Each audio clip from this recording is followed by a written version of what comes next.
I a dildo that big. Did I really think I could take it all the time? I bought it when I was 23 and still believed in myself. Kind of like when you're like really hungry and you're like, I can eat it all. And then your pussy's like, I'm not that hungry. I just want an appetizer.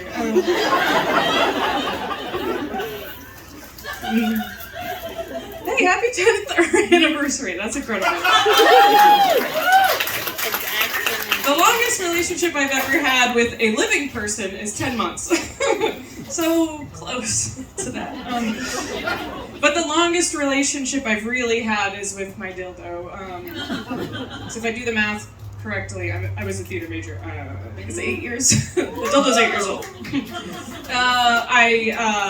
We're strictly platonic at this point. I just tuck it into bed next to me. We read, take our CBD, fall asleep. Healthiest relationship I've ever been in. So let's see. I wouldn't say that I'm not poly. I'm trying it out. I mean, I'm currently not dating anybody, but at one point I was dating a few people. I had been monogamous my entire life. It was all I knew. And I was like, this is what you do.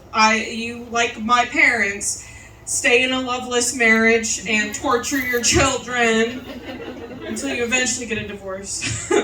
And then just cry. So I was like, you know what, maybe I had gone through a breakup and I was like, maybe I should try being poly. Try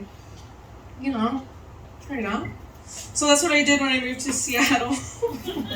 Everyone's poly there, isn't it fun? People become poly for a multitude of reasons. I became poly so I could dump more people. Thank you, that's the most laughs I've ever gotten at that. Turns out poly people hate that joke. But I love it. I'm normally not the person who dumps first, though. Clap if you do the dumping first. Oh, brave souls. That is maybe the most claps I've ever gotten when asking that. Because at comedy shows, it's usually room full of simps. Room full of simps. Me simp too. Don't worry about it. I identify as a simp. Hairy simp. Yeah, so that was another interesting thing. I had gone through this really crazy breakup with the person I was being monogamous with, and I realized I was being codependent and everything, so I'm trying to do boundaries. Boundaries and, love myself. Gay!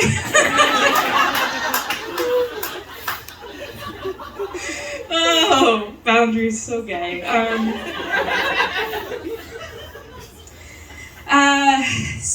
Clap if you're poly. Wow, we got several people here. I'm looking for a new clown to ruin my life. And not a comedian. Need a different clown. I don't know. I wanted to see a bunch of different people because I had been in this monogamous relationship that obviously didn't work out. I was thinking, well, why was I dating a trust fund kid? Of course it wouldn't work out. I'm cool. The person is not. So we broke up, let's see.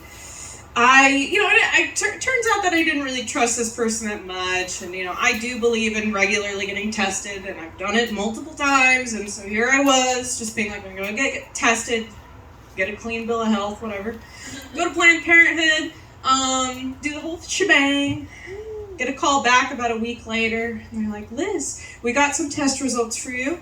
I was like, okay, let's hear them. And they were like, your pap smear came back abnormal. And I was like, yeah, my pussy is not basic. Okay. She is an influencer. An empath, if you will. And they're like, you have HPV. And I was like, how can my pussy do this to me? bitch. How could this happen to me? You know? HPV. Cool people don't get HPV. I have a mullet. I also cut my pussy hair into a mullet. Short on the top, long in the pons. She was like, I work at Planned Parenthood. Stop saying this to me. I was like, thank you for your service. I love you.